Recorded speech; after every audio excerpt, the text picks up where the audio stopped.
जय हिंद मित्रांनो, मी दीपक पुन्हा एका निफ्टी 50 ॲनालिसिसच्या व्हिडिओमध्ये तुमचं सर्वांचं खूप स्वागत आहे. तर मित्रांनो, आज निफ्टीचा फायनल क्लोज झाला 21,418 वरती. 21,418 वरती निफ्टीने आजच्या दिवशी या ठिकाणी फायनल क्लोज दिला आहे. आणि आजचं सेशन जे होतं साईडवेज सेशन. तर सकाळी आपण लाईव्हवरती पण याची चर्चा केलेली होती की मार्केट आज थोडं साईडवेज होऊ शकतं, एका रेंजमध्ये मार्केट राहू शकतं. आपण ऑप्शन चेन डाटा पण बघितलेला होता, त्यानंतर आपण लेवल पण बघितलेल्या होत्या. त्या बघून आपण अनुमान लावलेलं होतं की मार्केट एका रेंजमध्ये थांबू शकतं आणि परफेक्ट मार्केट आपल्याला त्याच रेंजमध्ये बघायला मिळालं. ठीक आहे, मार्केटने आपला हाय पण आजच्या दिवशी ब्रेक केलेला नव्हता. आणि आजच्या दिवसाची जर कॅन्डल बघितली आपण, एक डोजी कॅन्डल या ठिकाणी तयार झालेली आहे. एक इंडिसिजल कॅन्डल आपण याला म्हणू शकतो. म्हणजे मार्केटने घेतलेलं आहे या ठिकाणी आता पॉज. जसं मार्केटने खालून रॅली दिली, इथे एक पॉज घेतला होता बघा. 4-5 दिवस मार्केटने पॉज घेतला होता. त्यानंतर पुन्हा 2 दिवस एक चांगली रॅली दिली. आजच्या दिवशी पुन्हा मार्केट आपल्याला पॉज घेताना दिसतंय. आणि पुन्हा एक कॅन्डलस्टिक पॅटर्न पण या ठिकाणी तयार होते. त्याला आपण म्हणत असतो इनसाईड कॅन्डल फॉर्मेशन. म्हणजे डेलीमध्येच निफ्टीमध्ये एक इनसाईड कॅन्डल फॉर्मेशन तयार झालेलं आहे. या ठिकाणी तुम्हाला दिसेलच हे एक असं फॉर्मेशन तयार झालेलं आहे. त्याला आपण म्हणत असतो inside candle formation. Inside candle formation म्हणजे आजच्या दिवशी मार्केटने काय घेतला, पॉज घेतला. जेव्हा मार्केट पॉज घेत असतं, पहिल्या दिवसाच्या कॅन्डलमध्ये जेव्हा दुसरी कॅन्डल बनत असते, तेव्हा त्या कॅन्डलला आपण म्हणत असतो एक इनसाईड कॅन्डल फॉर्मेशन. ठीक आहे, मग आता याचं जर कंटिन्युएशन झालं, आज मार्केटने पॉज घेतलेला आहे, उद्या पुन्हा याचं कंटिन्युएशन झालं, म्हणजे प्रिव्हियस कॅन्डलचा हाय जर या ठिकाणी ब्रेक झाला, पुन्हा एक चांगला मूव आपल्याला मार्केटमध्ये बघायला मिळू शकतो. म्हणजे निफ्टी पुन्हा ब्रेक करू शकते 21,500ची लेवल. आता ही हर्डल आहे मार्केटसाठी, एक रेजिस्टन्स आहे. जेव्हा निफ्टी 21,500च्या रेजिस्टन्सला ब्रेक करेल, तेव्हाच एक आपल्याला मोठं मूव बघायला मिळू शकतो. ठीक आहे, नाहीतर काय मार्केट थोडंसं इथे पण साईडवेज होऊ शकतं, वेळ घालवू शकतं. मार्केटसाठी एक मोठा सपोर्ट जो असणार, आता एक मोठा सपोर्ट जो आहे मार्केटसाठी 21,000चा, 21,000ची लेवल जी असणार ती मार्केटसाठी मोठा सपोर्ट आहे. त्यानंतर मार्केटमध्ये छोटे मोठे रेजिस्टन्स पण इंट्राडेमध्ये आपल्याला बघायला मिळत जाणार. पण मोठा सपोर्ट जर म्हटला तर तो 21,000चा ही लेवल असणार आहे. ज्या लेवलपासून मार्केटने ब्रेकआउट दिलेलं होतं, ती लेवल आपल्यासाठी काय बनत असते, एक सपोर्टचं काम करते. ठीक आहे, पहिली असते रेजिस्टन्स, तीच लेवल नंतर बनत असते सपोर्ट.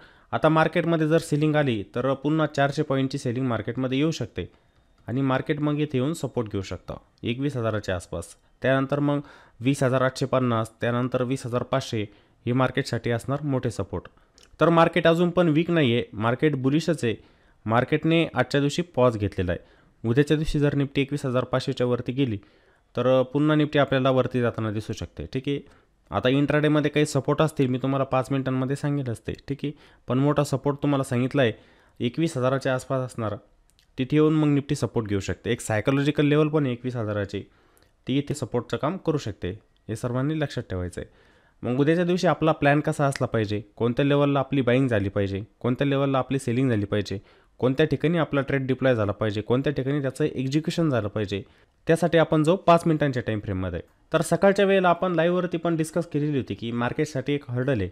हा एक झोन जो असणार तो एक सप्लाय झोन असणार 21,500. एक रेजिस्टन्स असणार, जोपर्यंत मार्केट या लेवलच्या वरती जात नाही तिथे सस्टेन होत नाही. 21,500 वरती असणारे कॉल रायटर जे असणार ते बाहेर निघणार नाही, लक्षात घ्या, असं आपण म्हटलं होतो. ठीक आहे, हा एक मोठा हर्डल आहे. जेव्हा निफ्टी याला पार करेल तेव्हाच वरती जाऊ शकते असं आपण म्हटलं होतं.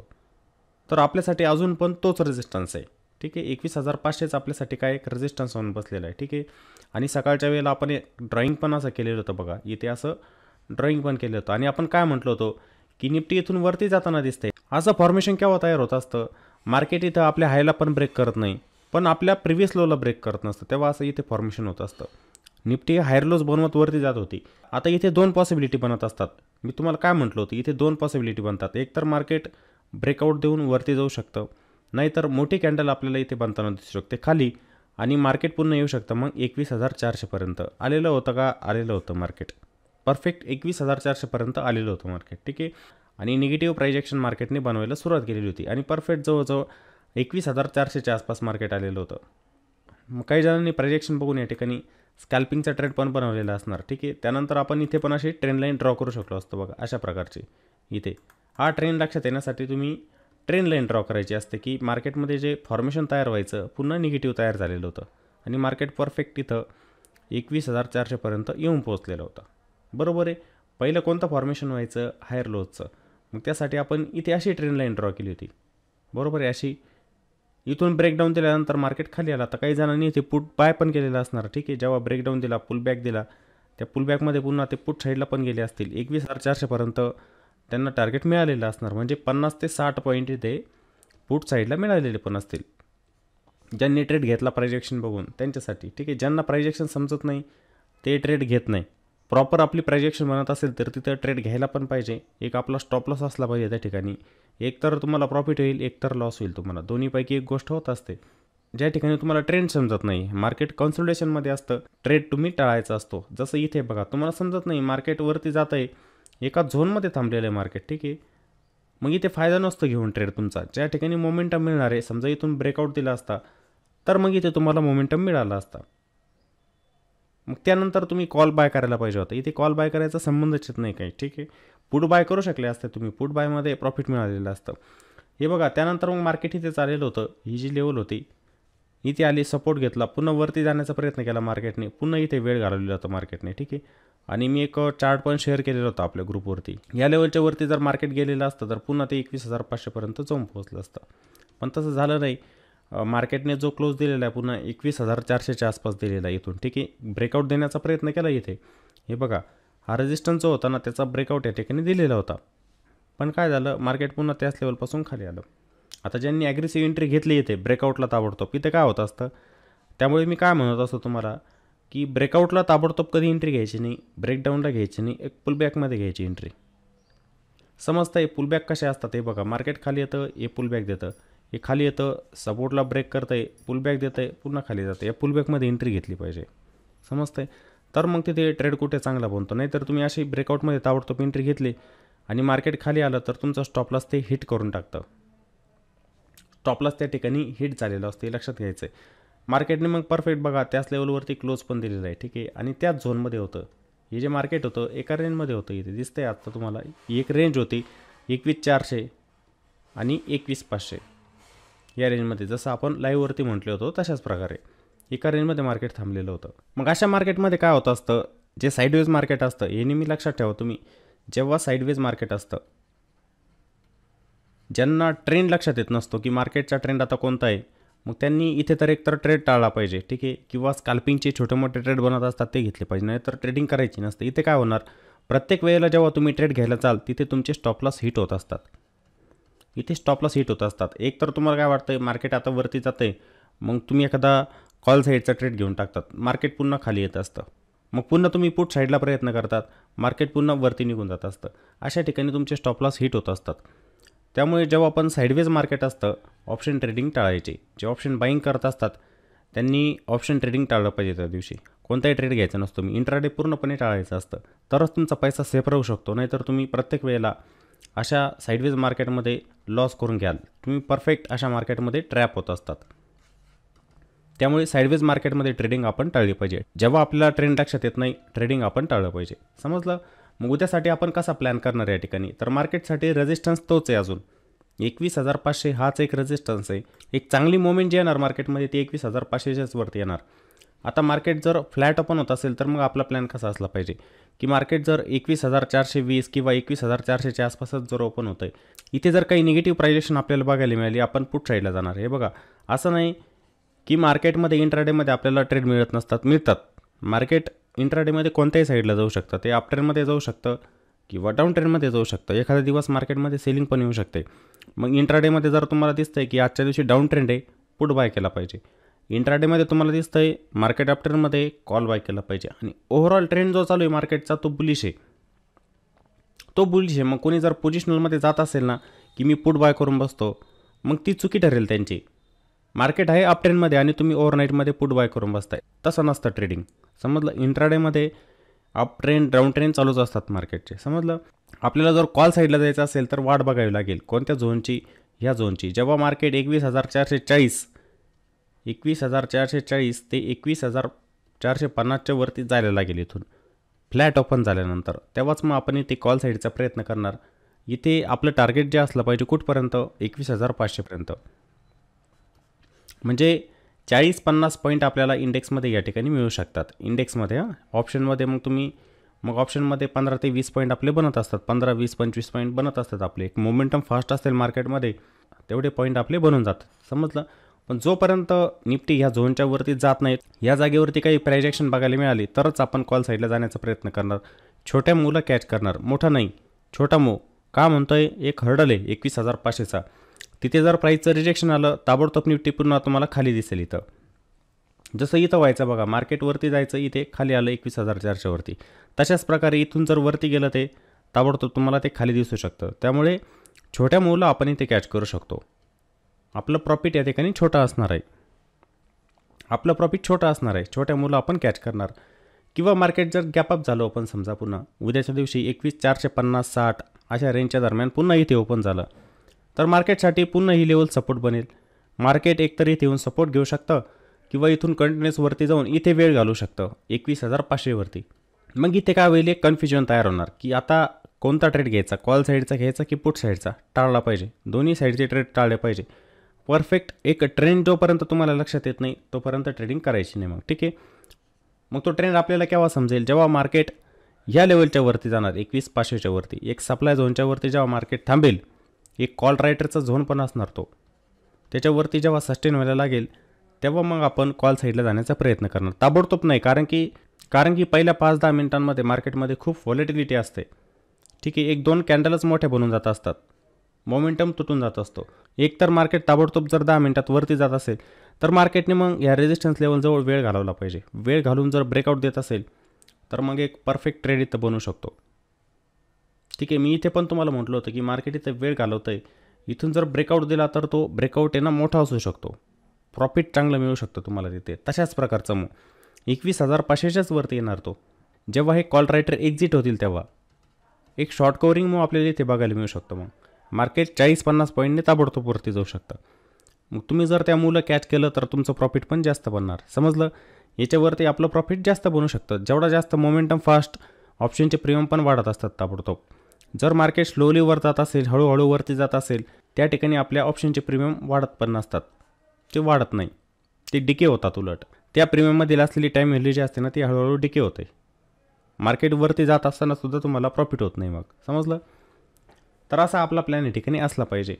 त्यानंतर मार्केट फ्लॅट ओपन होऊन जर कंटिन्युअस खाली गेलं समजा, आता ताबडतोब जात असेल तर मग अवघड असतं की सुरुवातीलाच जर मोठी 5 मिनिटांची कॅन्डल बनून गेली अशी 50-60 पॉईंटची, तर मग आपला ट्रेड पूर्णपणे मिस झालेला असतो इथे. ठीक आहे, मिस झालेला असतो. मार्केट पुन्हा काय थोडं थोडं वरती जाण्याचा प्रयत्न करतं आणि साईडवेज होऊन जात असतं इथे. किंवा मार्केट सुरुवातीलाच थोडं वरती गेलं समजा, इथे ओपन झालं, थोडं या रेजिस्टन्सपर्यंत गेलं, पुन्हा इथे दिसतंय हा झोन, लक्षात ठेवा. इथे लास्टला वेळ घालवला मार्केटने, पुन्हा इथे रिजेक्शन येतं आहे आणि या सपोर्टला ब्रेक करतं आहे, दिसतंय तुम्हाला. मग याच्या खाली काही प्राइजेक्शन बनली तर तुम्ही मग परफेक्ट पुट साईडला जाऊ शकतात.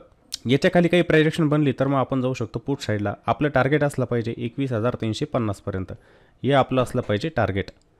आणि 21,400च्या खाली आपला बनेल पुट साईडचा ट्रेड.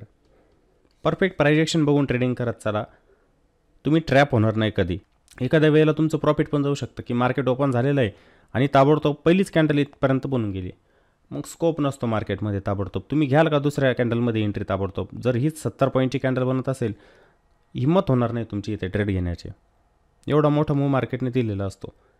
ठीक आहे, मार्केट बघा, मार्केटचा बिहेव बघा, त्यानुसार ट्रेडिंग करत चला. ठीक आहे, असं अंदाजे रँडम ट्रेडिंग करायचं नसतं. ठीक आहे, काहीतरी लॉजिक असलं पाहिजे त्याच्यामध्ये. ठीक आहे, मग ह्या रेंजच्या बाहेर जेव्हा मार्केट जायला लागेल, ही रेंज बघा किती पॉईंटची रेंज आहे, ही 40 पॉईंटची रेंज आहे. 40 पॉईंटची रेंज जेव्हा मार्केट इथं ओपन होईल, समजा सुरुवातीला वरती जाण्याचा प्रयत्न केला त्याने, पुन्हा खाली आलं इथं, तोपर्यंत मार्केटने पण 15-20 मिनटं या ठिकाणी घालवलेले असतात. मग इथे समजतं आपल्याला मार्केट निगेटिव्ह होतं आहे का पॉझिटिव्ह होतं आहे. या सपोर्टच्या खाली जात असेल तर सेलिंग वाढेल मग इथं 19,400च्या खाली.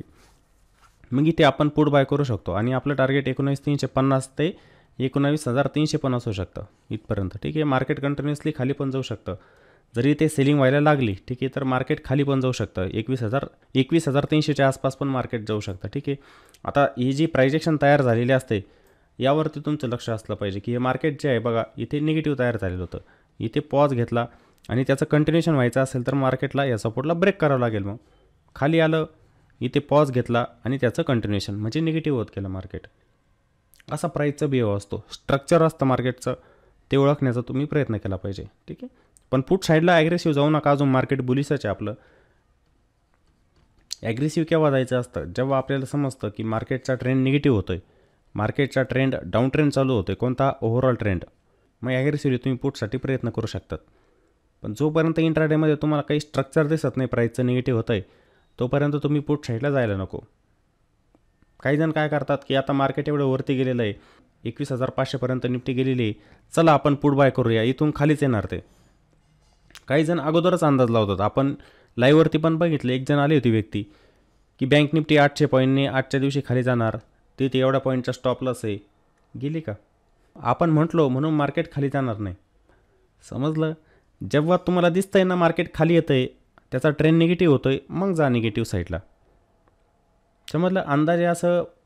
अंदाजे ट्रेडिंग होत नाही कधी, रँडम ट्रेडिंग होत नसतं कधी. ठीक आहे, ट्रेंडला बघून ट्रेडिंग होत असतं. रँडम ट्रेडिंग करू नका. कोणत्याही जागेवरती एंट्री घ्यायची आणि प्रॉफिट बनवण्याचा प्रयत्न करायचा, ते चुकीचं ठरेल. समजलं? ट्रेंड बघून ट्रेडिंग करायच्या, लेवल बघायच्या, लेवलला फॉलो करायचं. कोणती लेवल आपल्यासाठी डिमांड झोन बनते, कोणती लेवल आपल्यासाठी सप्लाय झोन बनते, हे बघून ट्रेडिंग करत चला. परफेक्ट तुमचे ट्रेड जातात. लॉस पण होत जातील, पण लॉस कमी घ्या, प्रॉफिट जास्त घ्या. रिस्क रिवॉर्डचं तुम्ही पालन करायचंच असतं. आणि जेव्हा पण ट्रेड घ्यायचा, स्टॉप लॉसचा वापर करायचा. मनामध्ये स्टॉप लॉस पकडू नका, हे प्रत्येक वेळेला मी तुम्हाला सांगतो. स्टॉप लॉस लावून मार्केटमध्ये काम करायचं. एंट्री घ्यायची, तुम्हाला वाटतं आहे मला ताबडतोब ॲग्रेसिव्हली परफेक्ट एंट्री घ्यायची इथे कॉल साईडला, घेतली एंट्री तुम्ही आणि मार्केटने दिलं रिव्हर्सल पुन्हा इथे, मग काय होईल? तुमचा स्टॉप लॉस हिट होईल. पण तो स्टॉप लॉस जर नाही लावला तुम्ही आणि मार्केट जरी कंटिन्युअसली खाली आलं, लॉस किती होणार आहे तुम्ही लक्षात ठेवा. तुम्हाला मोठा लॉस होणार आहे तुम्हाला. त्यात जर तुमची लॉट साईज जास्त असेल, काही जण 40-50 लॉटने नॉलेज नसताना सुद्धा एंट्री घेतात. त्यांना कोणत्याही प्रकारचं नॉलेज नसतं, तरी पण त्यांचे लॉट जर बघितले ना 40-50 लॉट असतात नॉलेज नसताना. का? ऑप्शन ट्रेडिंग आहे, खूप पैसा बनतो याच्यामध्ये, ऑप्शन बाईंगमध्ये. हा गैरसमज त्यांचा असतो. मग ते मोठे लॉस करून बसतात. एक तर ते स्टॉप लॉस लावतच नाही. जे मोठ्या क्वांटिटीने ट्रेडिंग करतात ना, ते स्टॉप लॉस लावत नाही. ज्यांना नॉलेज नाही, आता ज्यांना मार्केटमध्ये जास्त दिवस झालेले, त्यांनी वेळ घालवलेला आहे, ते बरोबर स्टॉप लॉसचं पालन करूनच, रिस्क आपली डिसाईड करूनच ट्रेडिंग करत असतात. ते असे अंधाधुंदी ट्रेडिंग करत नाही. पण ज्यांना नॉलेज नसतं, कधी 40 लॉट, कधी 50 लॉट, कधी 100 लॉट, अशी लॉट साईज पण कमी जास्त करत राहणार. स्टॉप लॉस नसतो, त्यामुळे त्यांचं प्रत्येक वेळेला ऑप्शन ट्रेडिंगमध्ये लॉसच होतो, नुकसानच करून बसतात ते. ठीक आहे, ट्रेडिंगचे नियम असतात काही, त्या नियमांचं तुम्ही पालन केलं पाहिजे. 21,500 रेजिस्टन्स, खाली एक सपोर्ट आहे 21,400 आणि त्याच्या खाली एक सपोर्ट आहे 21,350चा. या महत्त्वाचे लेवल आहे, बघत चला. मार्केट कोणत्या लेवलच्या खाली जातं आहे, त्याचा ट्रेंड निगेटिव्ह होतो आहे का, त्या गोष्टी बघत चला आणि नंतरच ट्रेडिंग करत चला. तर निफ्टीमध्ये आता तुम्हाला महत्त्वाचे लेवल या ठिकाणी समजलेले असतील की कोणत्या लेवलला आपण बाय करायचं आणि कोणत्या लेवलला आपण सेल करायचं. आणि मित्रांनो, जर व्हिडिओ आवडलेला असेल तर व्हिडिओला नक्की लाईक करायचं आहे, व्हिडिओला कॉमेंट पण करत चला आणि व्हिडिओला जास्तीत जास्त शेअर पण करत चला. चला तर मग पुन्हा भेटू एका नवीन व्हिडिओमध्ये. जय हिंद.